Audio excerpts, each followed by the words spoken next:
Intentar predecir cosas que van a pasar relacionadas con bioinformática, ¿no? Fenómenos biológicos de relevancia, también relacionados con la medicina, temas sanitarios, etcétera. Y en el otro extremo, cosas que ya han pasado, cómo están evolucionando esos pacientes, porque su tratamiento ha estado sugerido tanto por la inteligencia artificial como por el criterio del médico. Hola a todos, soy Eva Pérez, enfermera. Bienvenidos de nuevo a nuestro podcast sobre tecnologías y salud. Un espacio donde, como sabéis, exploramos cómo esas nuevas tecnologías, esas tecnologías disruptivas, emergentes, se están implementando en el campo de la salud y están mejorando la atención y la calidad de los cuidados y los tratamientos a nuestros pacientes y a sus familias. También los profesionales de la salud somos los que llevamos a cabo e implementamos estas tecnologías, pero para poder llevarlas a cabo, para poder aplicar esa calidad de cuidados, necesitamos evidencia científica. Y esa evidencia no puede existir sin una investigación por detrás. Esa investigación tan importante, que hoy en día es tan necesaria, para que nosotros como profesionales hagamos un trabajo de rigor, es llevada a cabo por los investigadores. Y hoy nuestro programa va de investigación. Y para ello vamos a contar con un investigador excepcional, un líder de proyectos de investigación en UCAN High Tech, aquí en la región de Murcia, y él es Horacio Pérez Sánchez. Bienvenido, Horacio. Hola, muy buenas. Muchas gracias por invitarme a vuestro podcast. Muchas gracias por estar aquí con nosotros.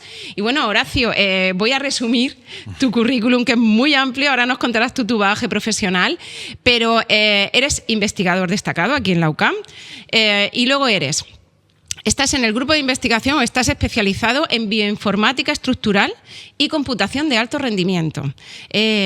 Luego tu trabajo en la universidad, sobre todo, o sea, sé que esto a la hora de explicarlo es mucho más complejo y ahora nos contarás tú, pero tú sobre todo yo te veo como un traductor, es decir, algo muy complejo como pueden ser estas tecnologías tan importantes, ¿no? Y tan aplicables, nos lo traduces a nosotros para que lo entendamos y aparte se puede aplicar a la práctica, porque necesitamos a esos mediadores que sepáis, ¿no? Esas dos partes.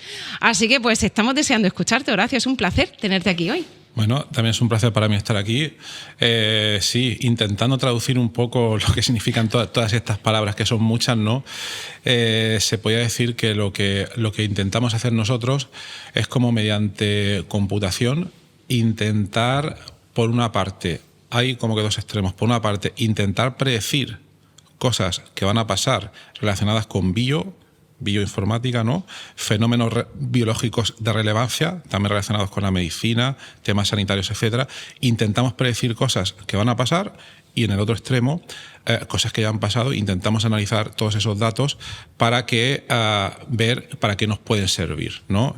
Sé que es una explicación un poco abstracta, pero aquí también juegan su papel importante herramientas como el Big Data, la computación de altas prestaciones, la supercomputación, que son términos que pueden ser un poco abstractos, pero por intentar llevarlo un poco al suelo, podríamos decir que una de nuestras vertientes es, por ejemplo, cuando intentamos predecir cosas, una de nuestras líneas más potentes es la predicción de nuevos compuestos bioactivos o fármacos para enfermedades actuales, y la otra sería, por ejemplo, en otros proyectos, analizar datos, por ejemplo, de hospitales o de pacientes e intentan sacar modelos que predigan para nuevos pacientes, por ejemplo, cómo van a evolucionar, etcétera. Todo ello siempre ha ayudado. Somos un grupo multidisciplinar, pero principalmente teórico. Somos un grupo formado por químicos, biólogos, bioquímicos, físicos, informáticos, para tanto desarrollar herramientas que nos permiten realizar dichas predicciones como para analizar todos esos problemas y proporcionar información nueva que pueda ser útil, ¿no? Eso sería un poco un resumen, que no sé si queda claro. Sí, yo creo que sí, se ha entendido perfectamente. Ahora después ya nos lo irá explicando mucho más amplio, pero yo creo que la idea importante de lo que hace, de para qué, yo creo que sí, que se ha entendido perfectamente. Lo que pasa es que para nosotros son palabras muy raras, ¿no? Esto de, como decíamos, bioinformática estructural, computación de alto rendimiento, son palabras que todavía a nosotros se nos quedan grandes, porque no llegamos a ese nivel tuyo. Pero para eso estás tú aquí hoy, para explicarnos un poco en qué consiste ese trabajo y sobre todo los proyectos, ¿no?, en los que estáis trabajando. Bueno, pues Horacio, vamos a hablar un poco de ti. Vamos a conocerte un poco mejor antes de conocer tu trabajo, tus proyectos. Y bueno, tú hiciste inicialmente, ahora nos cuentas, una maestría en Química Física y Computacional en la Universidad de Murcia en el 93.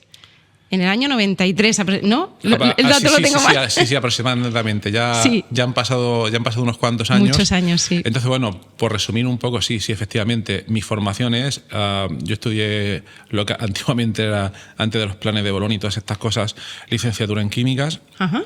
Entonces, bueno, en químicas te puedes especializar en diferentes cosas y yo me di cuenta de que a mí el laboratorio no me gustaba, básicamente. Tienes que tomar una decisión y me tiré al mundo de la química computacional, que es el mundo más raro, por decirlo de algún modo. Es el mundo en el que menos gente pues se mete, no sé si por las complejidades matemáticas o informáticas, etcétera, pero a mí era el que me gustaba. Luego hice un doctorado en el mismo tema, también en química computacional, también en la Universidad de Murcia, en el Departamento de Química Física. Uh-huh. Y luego, bueno, al realizar el doctorado, decidí que me quería dedicar a este tema de por vida. No sé si fue una buena idea, pero bueno, yo creo que sí. Ya es un poco tarde. Sí. O no sé. Y bueno, luego decidí dedicarme a eso. Entonces, en la carrera investigadora, normalmente, obviamente hay muchas vías por las que puedes tirar, pero en la vía académica lo más común es que hagas un postdoc, que es irte al extranjero, normalmente al extranjero o a otra institución unos cuantos años, para tanto aprender nuevas técnicas, para incrementar tu formación y sobre todo yo creo que para mí lo más importante es ponerte en situaciones donde te des cuenta de si esto es para ti o no. Me explico, porque cuando haces un doctorado estás un poco bajo el paraguas de una casa, estás bajo el paraguas de un director de tesis, pero en el postdoc normalmente estás totalmente solo para resolver un tipo de problemas y creo que es un buen momento para tomar decisiones. Para tomar decisiones y ver si te gusta o no. Entonces, después de esos 4 años, fueron un poco duros, todo hay que decirlo, tomé la decisión de que quería seguir, no sé si fue buena o no, en fin, y luego seguí haciendo, fueron 4 años en el Instituto Tecnológico de Karlsruhe en Alemania. Uh-huh.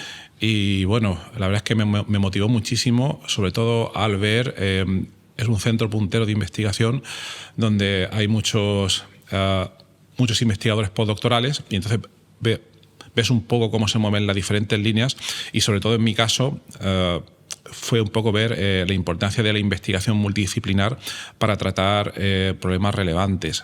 Me explico. Hay, por ejemplo, gente que se dedica a investigación en nanotecnología, investigación en nanotubos, etcétera. Es muy relevante, pero muchas veces es un ámbito muy estrecho o relativamente estrecho y gente del mismo campo puede formar un grupo y tratar ese tipo de problemas. Pero si nos vamos a otros temas, como por ejemplo el descubrimiento de nuevos fármacos, ahí la cosa se complica un poco porque requieres experiencias en supercomputación, experiencias en biología, en medicina, en temas sanitarios y entonces ahí te das cuenta de que necesitas pues crear un grupo para tratar esos temas. Me motivó mucho concretamente el tema del descubrimiento de nuevos fármacos. Después de esos 4 años en Alemania, volví a la Universidad de Murcia 2 años a hacer un postdoc. Continué trabajando en esa línea y luego, desde 2013 aproximadamente, estoy ahora mismo aquí en la UCAM como investigador. Creé el grupo que han mencionado, con este nombre tan largo.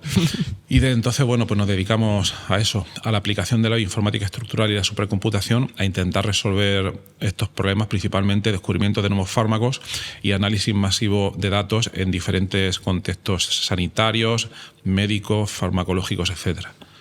Pues fenomenal, porque vamos, yo creo que lo ha resumido todo genial en muy poquito tiempo, pero es verdad que nosotros, la figura tuya no es una figura de investigador habitual al que estemos habituados, porque es que el nivel de complejidad, como tú bien dices, que tienes, que ya has adoptado, esa expertise que tienes, tenemos que aprenderla y tenemos que saber que ahora mismo se utilizan esas tecnologías tan disruptivas para, como tú dices, bien, o detectar o inventar o crear, ¿no? Generar nuevos fármacos que se pueden crear o generar nuevas formas, nuevos tratamientos para los pacientes y que no hace falta a lo mejor estar 1 año, 2 años, 3 años como se estaba antes, sino que a lo mejor ahora en meses con esos sistemas tan complejos, pero utilizados por las personas que lo tienen que utilizar y en esos equipos, ¿no?, multi e interdisciplinares se agilizan muchísimo los tiempos y se hace más eficiente todo, ¿no? De todas formas, tú abogas mucho por el tema de la sinergia, o sea, por el tema de trabajar con diferentes disciplinas, o sea, yo sé que sí que apuestan mucho, ¿no?, por esa interdisciplinaridad, como comentas, o multidisciplinaridad, depende del equipo, ¿no?, de trabajar con diferentes perfiles.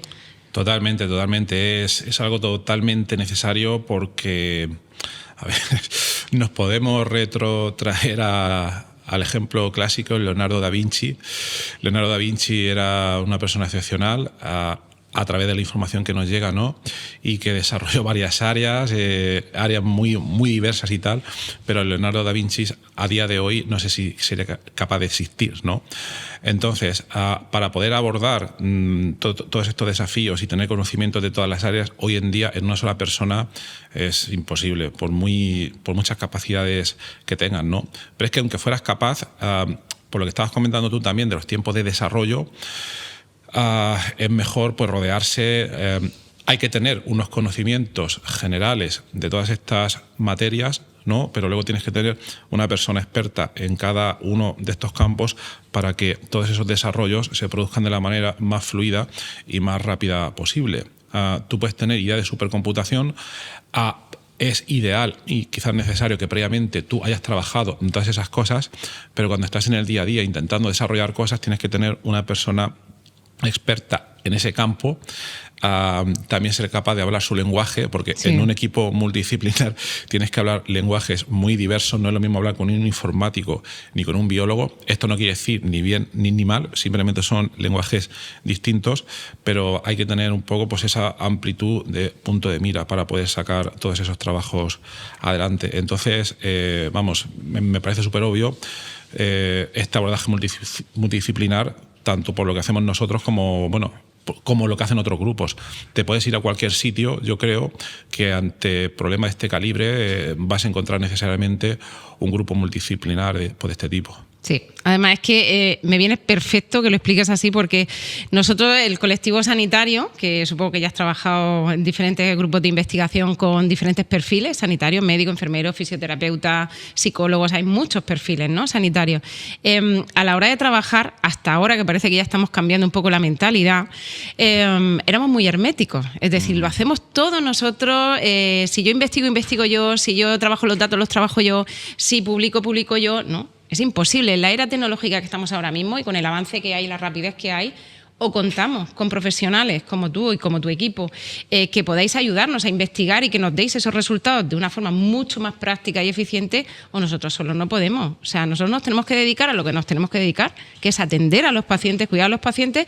Si sabemos de tema tecnológico, mucho mejor, porque podemos hablar, ¿no?, en ese mismo idioma. Claro. Pero es verdad que necesitamos unos perfiles específicos como los vuestros para complementarnos. Y yo abogo, igual que tú, por el trabajo multi e interdisciplinar. Creo que sin eso ahora mismo es imposible.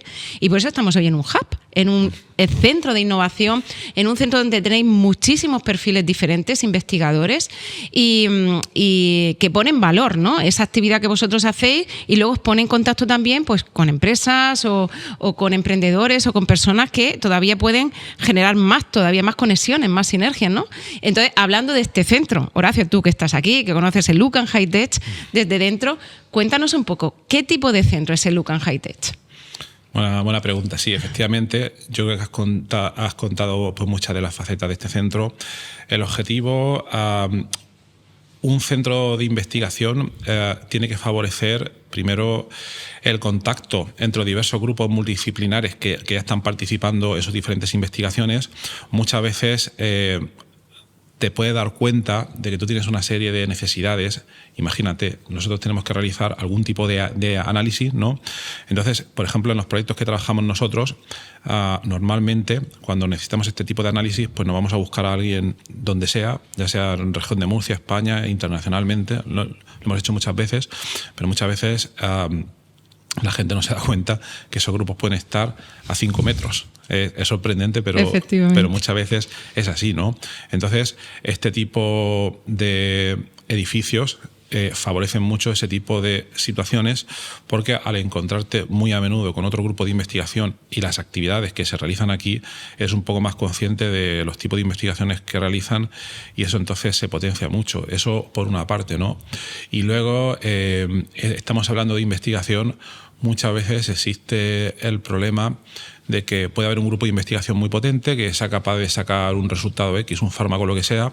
Eso se queda en una publicación científica, pero es conveniente que todo eso llegue fuera, ¿no? Llegue tanto al mercado salga un poco fuera del mundo del paper, llegue tanto al mercado y también que se divulgue y se difunda al público, ¿no? Entonces, un centro de este tipo nos ofrece a nosotros todas las facilidades para poder contactar con gente que nos ayuda a realizar actividades de transferencia tecnológica.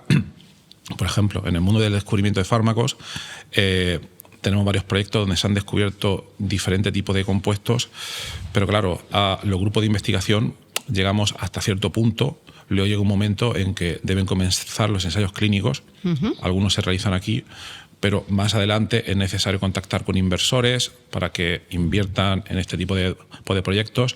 Entonces, digamos que aquí es un caldo de cultivo muy favorecedor para que se den el contacto con todas esas partes y se puedan favorecer tanto a nivel de investigación básico, en contacto entre varios grupos para que se desarrollen las investigaciones, y luego pues el contacto con la gente que participa más, la OTRI de la UCAM, la Oficina de Transferencia Tecnológica, ahora llamada Oficina de Transferencia del Conocimiento, a UCAM High-Tech, el contacto con otras empresas, con otras startups, eso se favorece muchísimo en centros de este tipo. Entonces yo diría que esa es un poco por la esencia, que básicamente que la investigación no se quede solo en el paper, sino que pueda llegar más lejos a los diferentes actores que participan en nuestra sociedad, a las empresas, y luego también el componente divulgativo, que también nos ayudan muchísimo. Esas noticias que llegan por aquí o por allá, es gracias pues al apoyo que tenemos aquí también.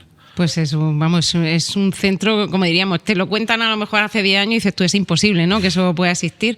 Y sí que existe. O sea, es verdad que no solamente se fomenta la investigación y se apuesta por la investigación, porque doy fe de ello, que conozco muchos proyectos de aquí, pero ya es que no te abandonan. O sea, es que es como que te acompañan en todo ese camino, ¿no? Como tú dices, desde que empiezas, lo realizas, lo ejecutas, creas ese equipo y las sinergias que tienes que luego te permiten que esa investigación sea útil, que se aplique a la práctica, que llegue al terreno, y eso es lo importante, que no se quede en un cajón, porque además se invierte mucho dinero en esa investigación. O sea que es fenomenal, porque yo creo que ha quedado muy claro qué es este centro, para qué se utiliza y sobre todo el fin o la utilidad que puede tener. Así que pues fenomenal. Y en este centro estás llevando a cabo muchos proyectos de investigación, pero hay uno que a los profesionales de la salud nos interesa mucho, ahora nos contarás el resto, pero es este proyecto que hace poco ha aparecido publicado, de un sistema, de una solución de inteligencia artificial que es capaz de predecir o la probabilidad de recaídas de una persona que ha asistido a un servicio de urgencia, centro de salud, hospital, ahora nos cuentas tú, y habéis sido capaces de desarrollar un sistema que nos puede predecir si esa persona va a volver a ese servicio de urgencias en un tiempo determinado. ¿Qué pasa? Esto para nosotros es un cambio de paradigma total. O sea, tiene un valor que el que realmente no está ahí trabajando todos los días y ve realmente la carga de trabajo que eso supone, la carga emocional para el paciente y para la familia de tener que volver por un problema que se supone que ya estaba solucionado. O sea, esto al final, el sistema hace que se tambalee, porque se gastan recursos que no haría falta gastar. Entonces ya es tanto a nivel de pacientes y familia, a nivel de profesionales, que somos los que vamos a implementar esta solución, como a nivel de sistema. Cuéntanos este proyecto y cómo crees tú que impactaría en estos niveles, ¿no?, de atención. Bueno, has dicho una cosa muy importante, que conectándolo con lo anterior, insisto en que es muy importante que muchas veces las investigaciones que se hacen, etcétera, puedan llegar al público, como ha pasado con la investigación que estás comentando tú, para que sean conscientes de las posibilidades reales, porque nosotros, en nuestra miopía, como si dijéramos, para nosotros muchas de las cosas que hacemos nos resulta totalmente claro a su potencial y todas las cosas que se pueden hacer, pero para otros colectivos no. Entonces, es muy importante todas estas actividades de divulgación, de difusión de la investigación, para que otra gente las vea y diga, ostras, yo no sabía que esto era posible, quiero saber más, o a raíz de esta noticia nos han contactado otras personas para decir, oye, ¿se puede hacer también esto o esta otra cosa? Entonces, eso es importante. Es decir, el hacer conscientes a los diferentes participantes en el sistema sanitario de las posibilidades. El problema es que muchas veces, aunque nosotros como investigadores podamos tener una idea de lo que se sabe o no se sabe, normalmente estamos equivocados. Cosas que consideramos muy obvias no se saben, entonces tenemos que ser capaces de intentar transmitirlas en un lenguaje por lo más claro posible y a través de todos los medios posibles, etcétera. Tampoco te da la vida para hacerlo todo. Por eso, gracias a muchas de las personas que trabajan aquí, es posible que luego todas esas noticias pues lleguen al público. Y luego, en cuanto a esta investigación, si quieres te lo resumo un poco. Sí, totalmente, estoy deseando. Pues se trataría, lo primero que hay que decir, esto es un proyecto liderado por mi compañero Juan José Hernández Morante, investigador del grupo UITA de la Facultad de Enfermería de la UCAM. Y entonces, él, la idea nació de él, era acceder a un dataset, a una base de datos que tiene el Servicio Murciano de Salud, que se origina de la base de datos Selene y que contiene, lo sabréis vosotras probablemente mucho mejor que yo, contiene gran cantidad de datos. Entonces, esos datos, primero hay que tratarlos, hay que anonimizarlos, obviamente, y hay que hacer un diverso tipo de tratamientos. Y entonces, bueno, claro, en toda investigación uno se hace primero una pregunta, ¿no? Dice, vamos a coger estos datos a ver qué pasa. La pregunta que tenía mi compañero Juanjo era, bien, ¿sería posible a partir de estos datos, lo que has comentado tú, ¿no? Generar un sistema que permitiera predecir las posibilidades de recaída para nuevos pacientes que llegan, con todas las ventajas de que eso se pudiera hacer, ¿no? Entonces, bueno, en esta investigación no me quiero meter mucho en la parte técnica, pero lo que hicimos fue, la idea era suya, nosotros a lo que estamos acostumbrados es en aplicar las herramientas de inteligencia artificial principalmente al mundo de la química, al mundo de la biología, pero también no salimos muchas veces, porque es un mundo común, el mundo más de la medicina, de la enfermería, etc. Entonces lo que hicimos fue coger todo ese tipo de datos, aplicar sistemas de inteligencia artificial. No me gusta, sé que es inteligencia artificial la palabra, pero yo prefiero, yo prefiero llamarlo machine learning o aprendizaje automático, que al fin y al cabo yo no veo esa inteligencia todavía, por ser, luego si siquiera hablamos de eso, pero no veo esa inteligencia todavía ahí, en el sentido de que son algoritmos desarrollados por diferentes investigadores y que lo que hacen es procesar una serie de datos con dos objetivos. El primero es intentar generar un modelo predictivo, que es un poco lo que estábamos comentando. Es decir, vale, cojo todos estos datos de personas con muy diferentes perfiles que han recaído o no han recaído y que tienen diferentes características. Entonces, nuestros algoritmos procesan esos datos para generar un modelo. El modelo, lo primero que debe ser capaz es de poder predecir un nuevo paciente. Eso se ha hecho durante... o mejor dicho, ha existido la tecnología para hacer eso desde hace muchísimo tiempo. Pero el problema es, muchas veces, ante una gran cantidad de datos, no es posible procesarlos por los altos requerimientos de cálculos que tienen, y entonces es necesario acudir a estrategias de supercomputación para poder procesarlos, el Big Data, etc. Eso por una parte. Segundo, tú puedes generar este modelo que estamos comentando, que predice recaídas de pacientes, etcétera, pero estos modelos han sido clásicamente una caja negra, que es lo que se suele decir. El problema de la caja negra. ¿Para qué quiero un modelo? El modelo, claro, para tú poder fiarte de él, lo que se ha hecho clásicamente es que se le pasan diferentes pruebas. Tú coges los datos originales y los divides una pequeña parte de datos que no va a haber y luego otra gran parte que utilizas para entrenarlo, y luego lo que intentas hacer es que esos datos que no ha visto, a ver si es capaz de predecirlos, porque sabes lo que va a pasar con ellos, ¿no? Entonces, el problema en realidad es que muchas veces el algoritmo lo hace bien, y digo que es un problema cuando no sabes por qué lo está haciendo. Porque podría ser que... voy a irme a un caso bastante rápido. Hay un ejemplo clásico que es un estudio que hicieron en Estados Unidos. Estaban en una piscifactoría y estaban desarrollando un algoritmo de visión por computador para discernir entre truchas y salmones. ¿Vale? La piscifactoría allí producían los dos, pero en determinada parte tenían que separarlos, era un proceso costoso y tenían que desarrollar un algoritmo que mirase a las imágenes y fuera capaz de clasificarlo. Bueno, entonces entrenaron el algoritmo fue un algoritmo tipo caja negra. Al final la relación de rendimiento que tenía era bastante buena, pasó esos test que comentábamos y tal, y dijeron, vale, estamos satisfechos, ahora nos vamos a ir a aplicarlo a otra piscifactoría que estaba en otra ciudad en Estados Unidos. ¿Qué fue lo que pasó? Que vieron que fallaba estrepitosamente. No era capaz de predecir bien cuándo era un salmón o no.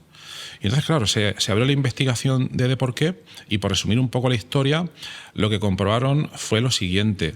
Cuando el algoritmo se entrenaba en la primera piscifactoría, cuando le pasaban una foto de una trucha, pues era simplemente la trucha aquí. Pero cuando era un salmón, por algún motivo que desconozco, quizás porque era más grande o lo que sea, se veían los pulgares de la persona que estaba poniendo el salmón. Entonces, ¿qué fue lo que pasó? Que el algoritmo lo que aprendió a ver como clave discriminatoria eran los pulgares. Eran los dedos. Claro. Eran los dedos. Cuando se llevaron el algoritmo a la otra piscifactoría, allí la foto se veía o salmón o trucha. No había dedo. Y como no había dedo, pues no sabía. Efectivamente. Entonces, ese es el problema. Y el problema se reduce a saber qué está haciendo la caja negra por dentro. Entonces, desde hace unos años han surgido una nueva ola, digamos, dentro del mundo del machine learning, que se llama interpretabilidad o explicabilidad, dependiendo a quién se lo preguntes, que básicamente consiste en abrir esa caja negra y ver dentro qué es lo que está haciendo. Si nosotros hubiéramos abierto la caja negra en el caso de los salmones y truchas, nos hubiera dicho, yo me fijo únicamente en los pulgares. No buena idea.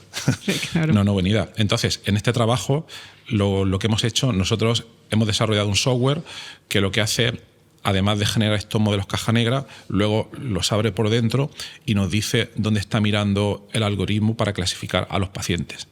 O sea, que vosotros habéis metido, se puede decir, como una parte de inteligencia artificial explicativa. O sea, explicáis al profesional de la salud que realmente es el que lo va a utilizar, porque ese es un gran problema que tenemos nosotros, que lo que no entendemos o no sabemos por qué ocurre, nos cuesta mucho utilizarlo.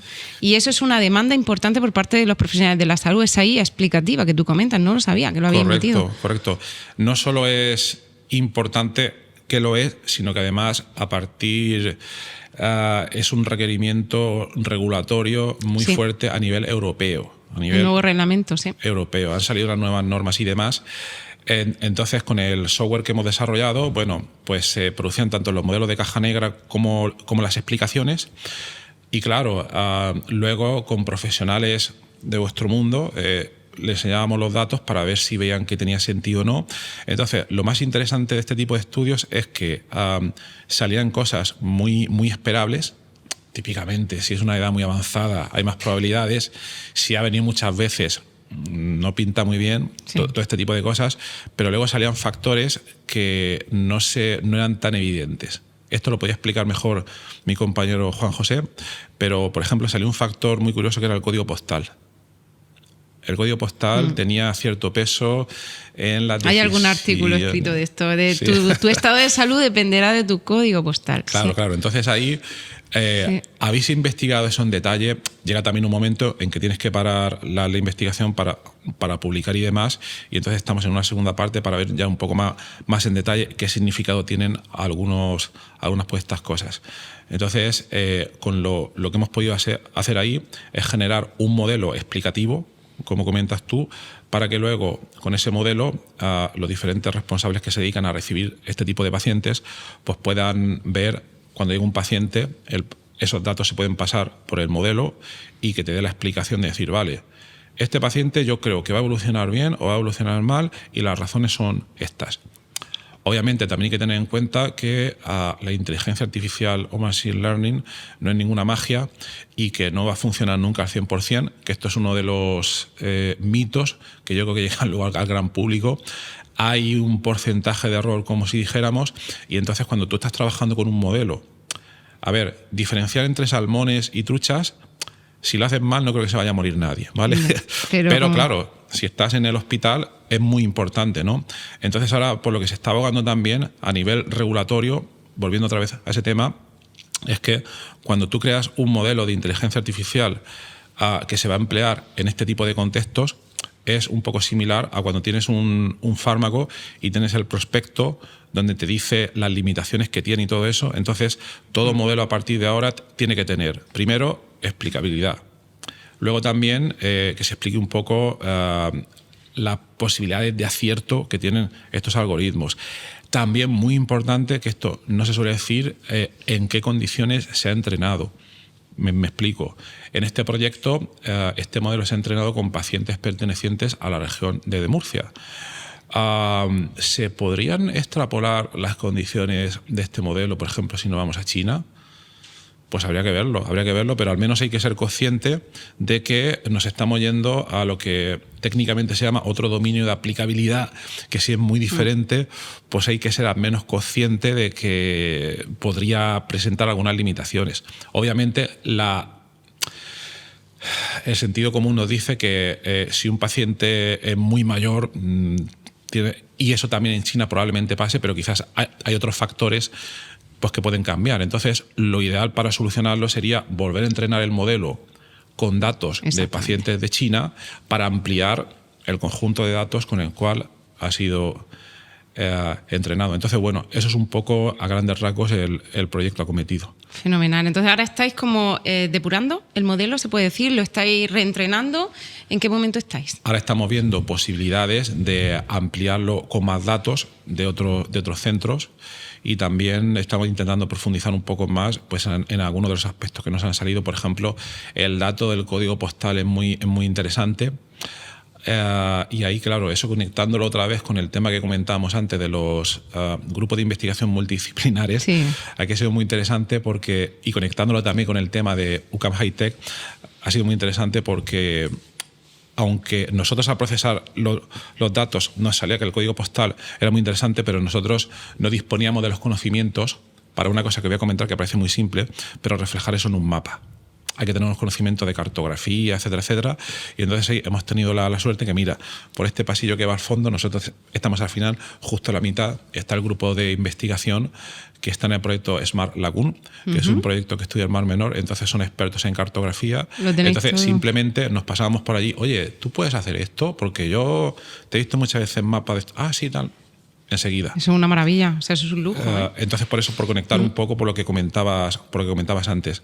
Entonces, sí, estamos viendo cómo profundizar pues, en alguno de estos aspectos, porque este es a veces uno de los grandes problemas que tampoco se menciona mucho, al menos de manera directa, pienso yo. El problema de la inteligencia artificial es no solo ya tener un gran conjunto de datos, sino que ese conjunto de datos sea lo más representativo posible para que su rango de aplicabilidad sea mayor. Exactamente, pues yo creo, que se ha entendido perfectamente ese proyecto que estáis haciendo, muy útil, porque cuando ese proyecto llegue a su fin ya ojalá podamos utilizarlo. Es lo que te digo, que no solamente va a impactar en la salud del paciente, que es lo primero, sino en todo el ecosistema sanitario, en esas familias que ya no van a tener que volver a llevar a ese paciente o que ese problema se va a saber por qué tiene que volver. Y luego en los profesionales a la hora de utilizarlo, porque se va a gestionar mejor el tiempo y el trabajo y el sistema. Porque ahora mismo, de cara hacia donde va la población es a envejecer, o sea, nuestro envejecimiento ya es imparable, vamos a tener más personas mayores pluripatológicos, como tú bien comentabas, y por otro lado tenemos un déficit ahí de profesionales de la salud que nos están faltando un poquito, con lo cual toda herramienta que a nosotros nos pueda facilitar o hacer más eficiente nuestro trabajo a nivel sistema, pues sea bienvenida, porque siempre que esté, como tú dices, validada, con unos datos que estén depurados, que esté un sistema bien entrenado y validado al final por los profesionales de la salud que lo van a utilizar. Pero es necesario ahora mismo, porque el sistema, si no, no va a ser sostenible. O sea que todo lo que hagáis en ese sentido a nosotros nos viene fenomenal. Totalmente. Y yo creo que además también, ya no es por nosotros, pero despertar un poco la conciencia en los diferentes sectores, a todos los niveles, de que estas cosas existen. Sí.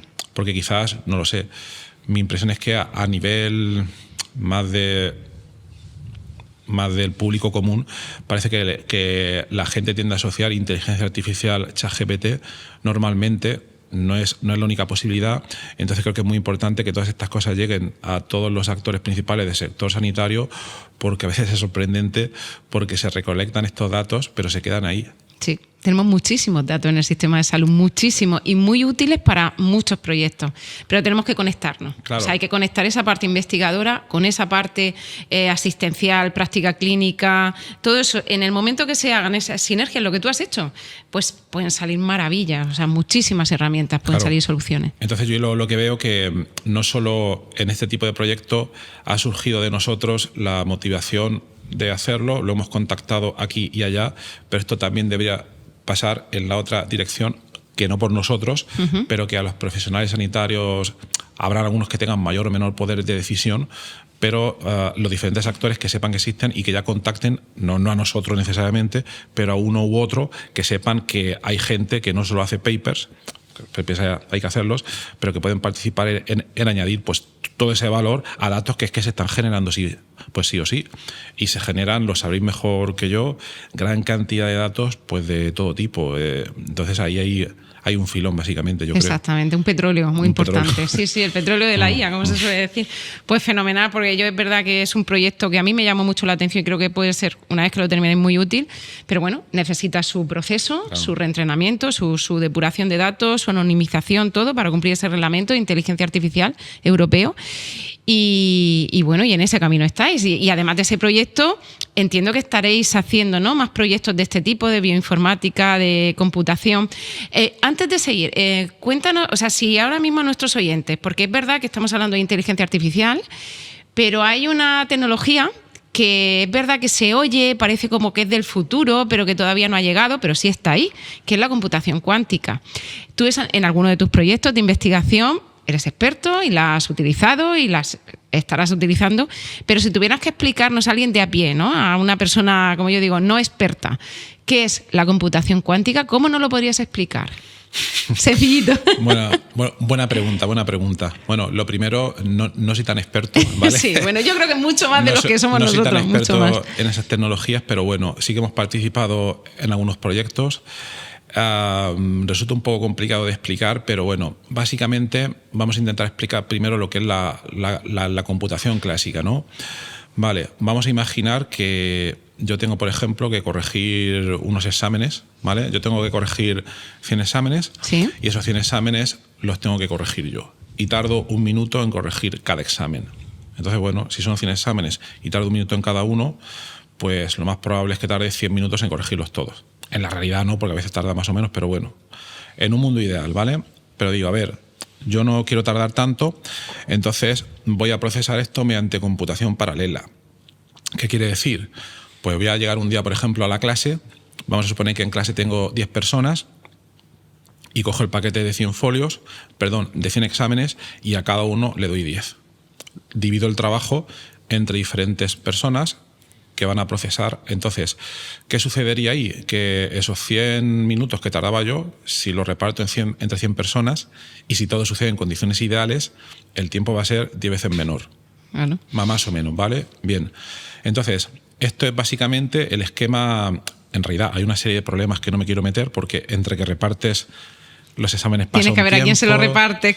Correcto, sí. Y una serie de problemas, pero bueno, por no tal, en un mundo ideal sucede eso. Nosotros, la computación clásica, la supercomputación, lo que haces es eso. Primero, tienes un problema que tarda mucho en procesar.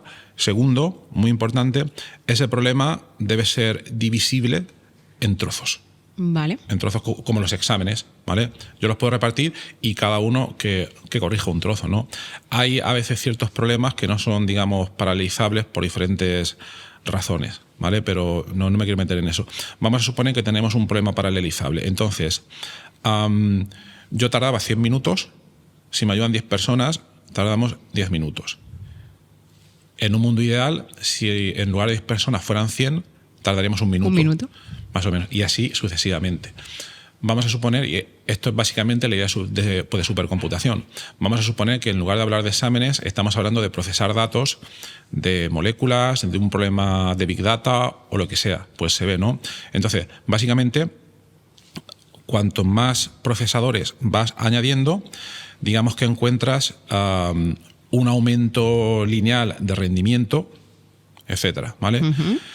Entonces, primero, más que explicar lo que es la computación cuántica, voy a explicar sus beneficios. Cuando la computación cuántica funcione, lo que encontraremos es que, en el ejemplo anterior, si yo divido entre 10, el tiempo se me disminuye en 10. Si reparto entre 100 personas, se me disminuye en 100.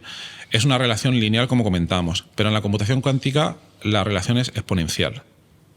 Es la aceleración que se puede obtener, es masiva. Es algo que rara vez se ha visto hasta ahora.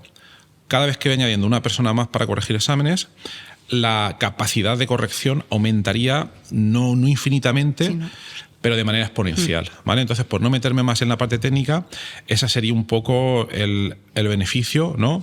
Y entonces se podrían procesar cosas que a día de hoy pues no se puede hacer. A día de hoy estamos limitados por supercomputación. Aunque estemos hablando de grandes computadores y todo este tipo de cosas, en realidad siempre hay límites, porque además los supercomputadores a los que tenemos acceso son utilizados al mismo tiempo por muchas personas, cuestan un dinero, etcétera, etcétera. Entonces, siempre estamos limitados y el acceso a la computación cuántica promete romper todos estos límites. ¿Cuál es la situación actual? Que estamos un poco en pañales todavía. Es muy difícil fabricar un computador cuántico por diferentes razones y estamos un poco en los principios. Quizás se podría decir que es algo comparable a como cuando empezó la era de la computación. No es, bueno, podéis ver fotos en internet aproximadamente 1900, en la década de los 40, la década de los 50, un ordenador que era capaz de hacer 4 o 5 sumas ocupaba edificios enteros llenos de cables. Pues eso es a día de hoy la computación cuántica. La implementación. ¿Va a cambiar eso en los próximos años? Sí, está cambiando. Pero las dificultades tecnológicas que se están encontrando son mucho mayores que las que se encontraron en su día los pioneros de la informática actual. Entonces, sí, hay algunas cosas que se están haciendo, hay algunos sistemas que están funcionando, pero todavía hay grandes limitaciones y se espera que todo esto pues se vaya solucionando poco a poco. Perfecto, pues yo creo que sí, ahora ya sí que se entiende. Por lo menos la idea, el concepto, claro, que es lo que te pedíamos, o sea, sí que hay una diferencia. Y es verdad que, bueno, por lo que yo he leído, he estudiado y he mirado de computación cuántica, sobre todo uno de los grandes problemas o limitaciones, como tú dices, ese es el mantenimiento, ¿no?, de esos supercomputadores, esa refrigeración tan potente que necesitan, porque, claro, debido a ese trabajo, ¿no?, que realiza tan continuo y tan excesivo, pues genera unas temperaturas elevadísimas. Entonces, claro, eso ahora mismo aquí en España lo tenemos en Barcelona, en el Centro de Supercomputación Cuántica, pero en el resto de España ahora mismo, excepto algún caso muy puntual, no es posible, ¿no? Porque la cantidad de dinero que hay que invertir y el espacio y el material, y como tú dices, pues son muy complejos, son tecnologías muy complejas, pero a la velocidad que va ahora mismo todo, pues ya es que no te atreves a decir esto va a llegar es muy difícil, porque es verdad que va todo muy rápido. Pero bueno, yo creo que sí que la idea se ha entendido y la diferencia entre una y otra también, y que bueno, que está ahí esperando, yo creo que para que esas limitaciones se solventen y al final pues se integrará como una tecnología más. Y dentro de esos proyectos que estás realizando, aparte de este proyecto de predicción de recaída en personas que han estado en urgencias, nómbranos algún proyecto en el que estés trabajando también, sea o no en el sector de la salud. Vale, pues os puedo comentar, bueno, en el sector de la salud también es un proyecto relativamente parecido a este que hemos comentado de las recaídas, pero en este caso se trata de un proyecto europeo. Es un proyecto de mucho mayor calibre en el sentido de que, bueno, por comparar, ¿vale? En el proyecto de las recaídas hemos participado, bueno, 2 grupos de investigación de la UCAM, junto con los datos del Servicio Murciano de Salud. En este otro proyecto, que es un proyecto europeo, es un proyecto que tiene un presupuesto de 5 millones de euros. Se comenzó a principios de 2020, va a acabar oficialmente dentro de un mes y poco, y el objetivo ha sido el siguiente. Se ha trabajado también con datos de pacientes. Han participado, te lo digo de memoria, puedo patinar ahí, aproximadamente unas 10 instituciones de toda Europa, entre los cuales se encuentran diversos hospitales.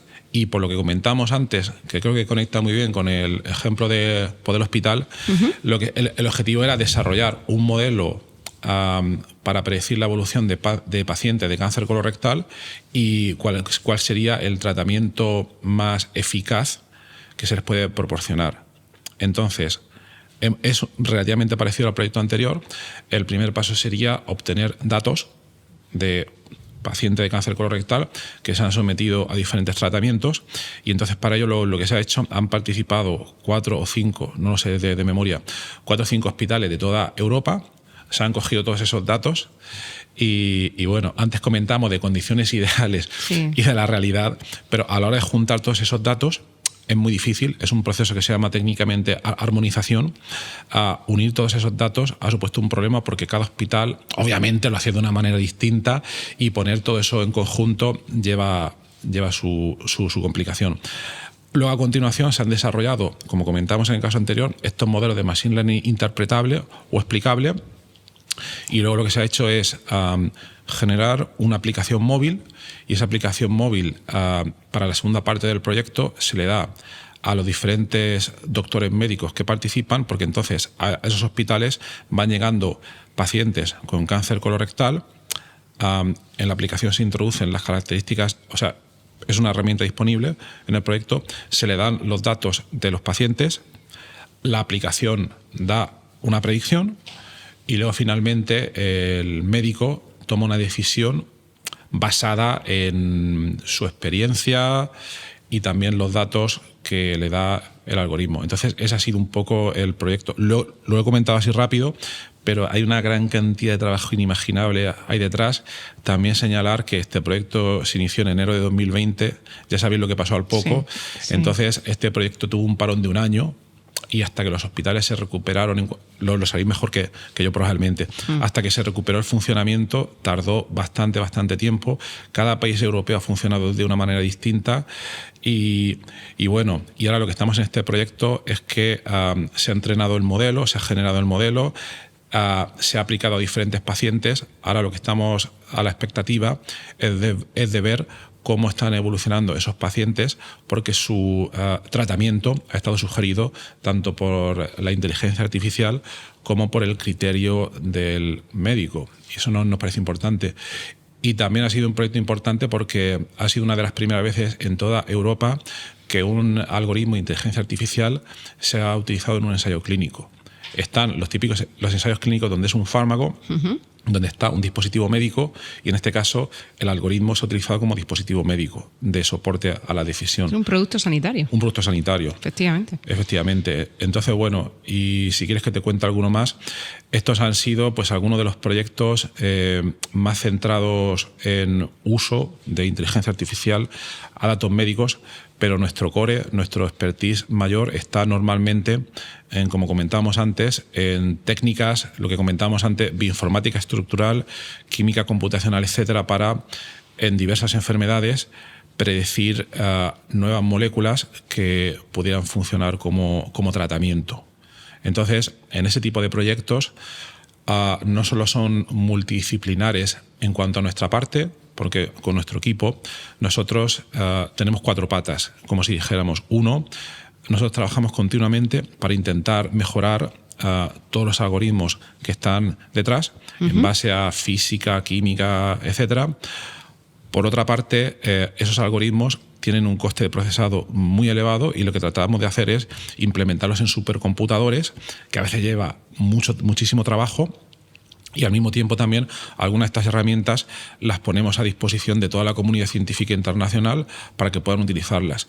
Algunas de ellas se liberan de forma totalmente libre en diversos repositorios, pero claro, muchas veces el problema es que algunas de estas herramientas están pensadas en nosotros, son nuestras propias herramientas y no se pueden utilizar por un usuario que no tenga esta expertise. Claro. Entonces lo que también hacemos es hacer unas versiones reducidas pero muy fáciles de utilizar, que a través de un portal web el usuario ponga algunos pocos datos y ya no tenga que conocer la parte más informática. A través de portales web muy accesibles se pueden utilizar pues dichas herramientas. Ahí, por ejemplo, estamos desarrollando una herramienta que se va a liberar dentro de poco, donde predice las posibilidades terapéuticas de diversos compuestos en el contexto de la obesidad para la pérdida de peso.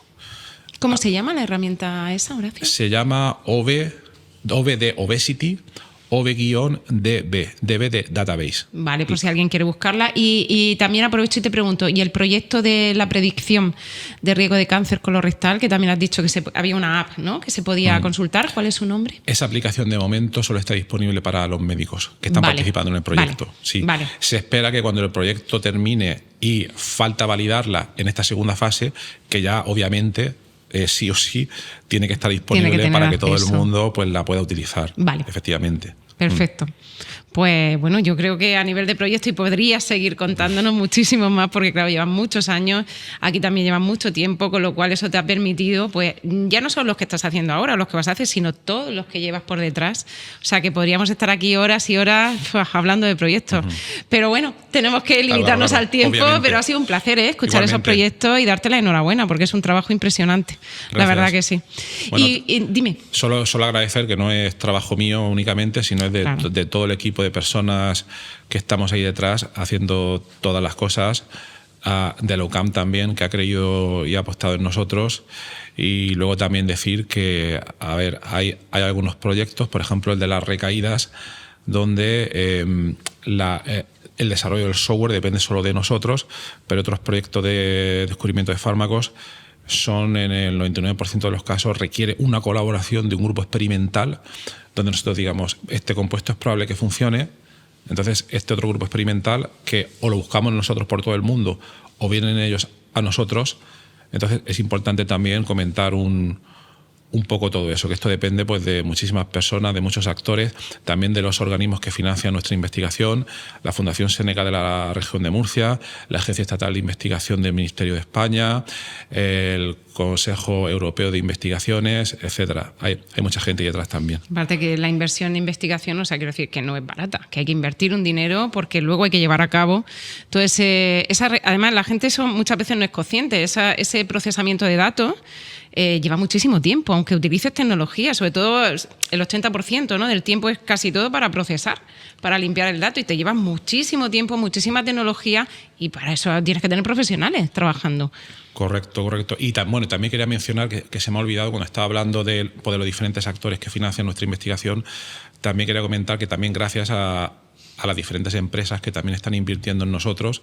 Tenemos algunos proyectos con la empresa Villafarma, que es una empresa de aquí de la región que se dedica a la creación de librerías de moléculas que pueden tener potencial terapéutico. También a Estrella de Galicia. De la cerveza. De Galicia, una empresa que mucha gente conoce, ¿no?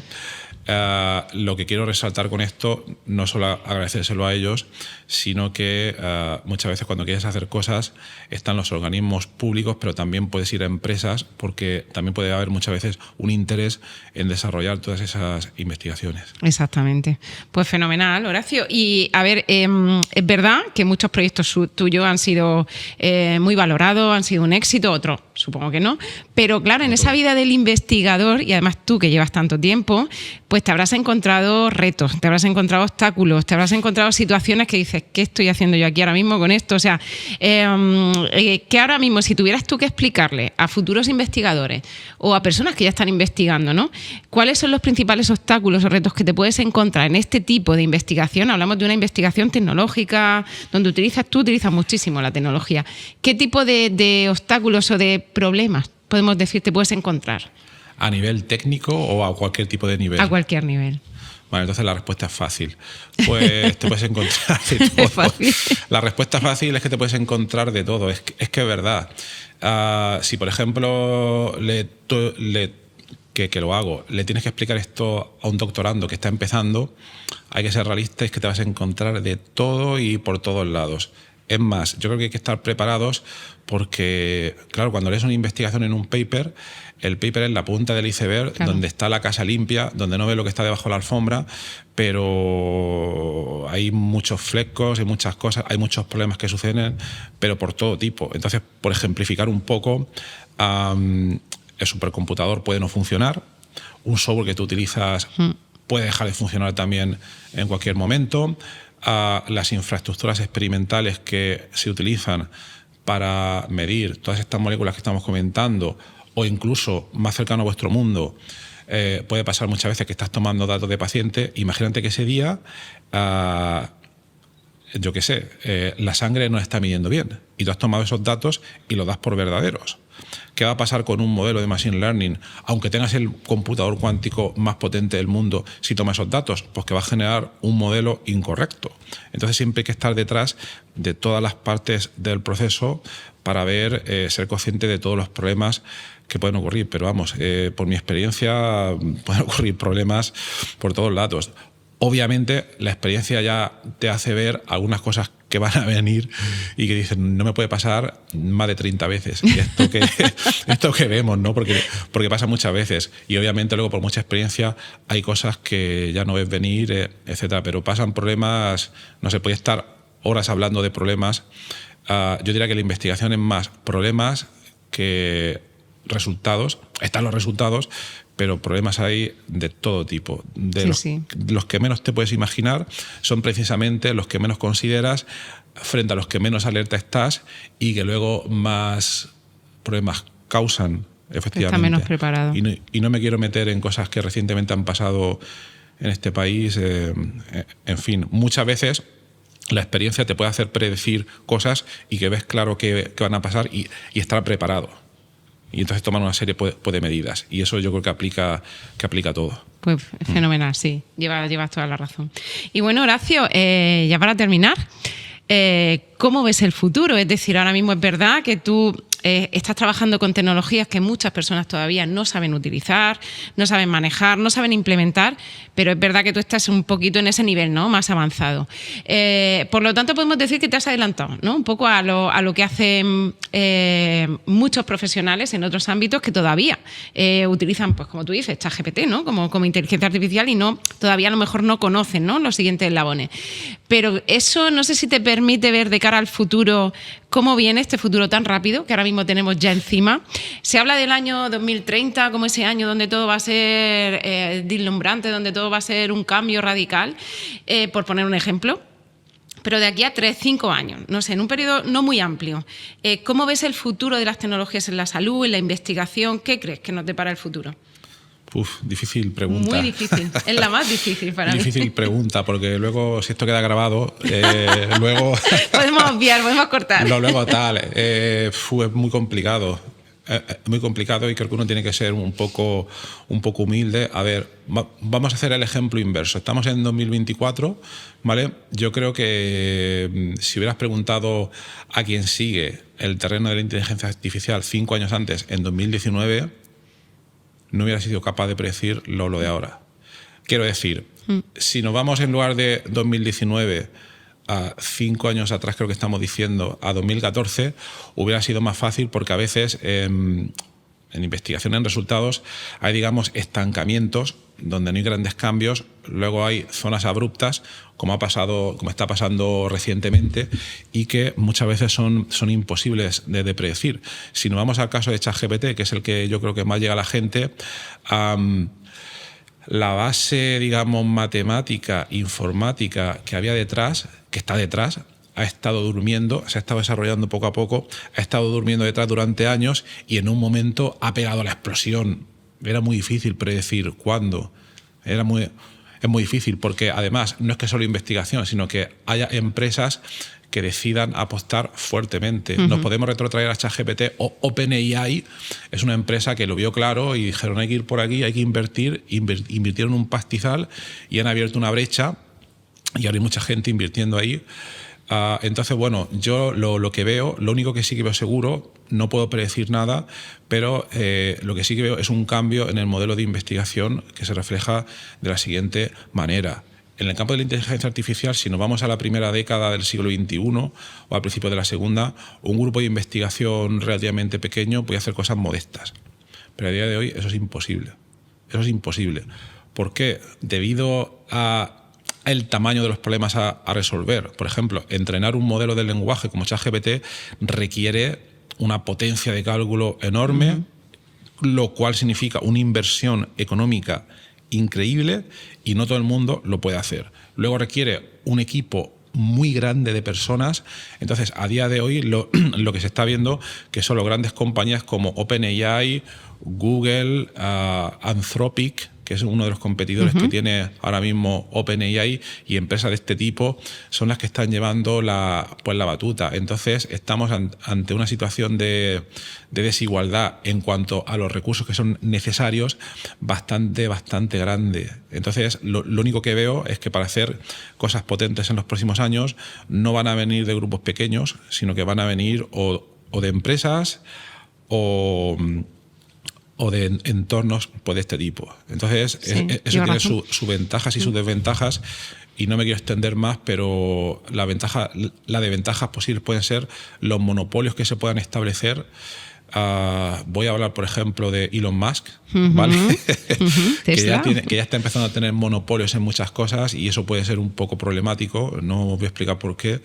Entonces, bueno, volviendo a la pregunta, yo creo que es muy difícil vislumbrar lo que va a pasar.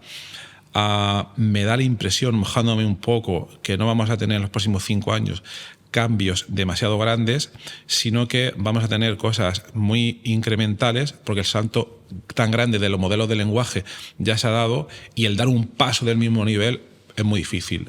No se entiende muy bien cómo funcionan los modelos de lenguaje por dentro, su explicabilidad.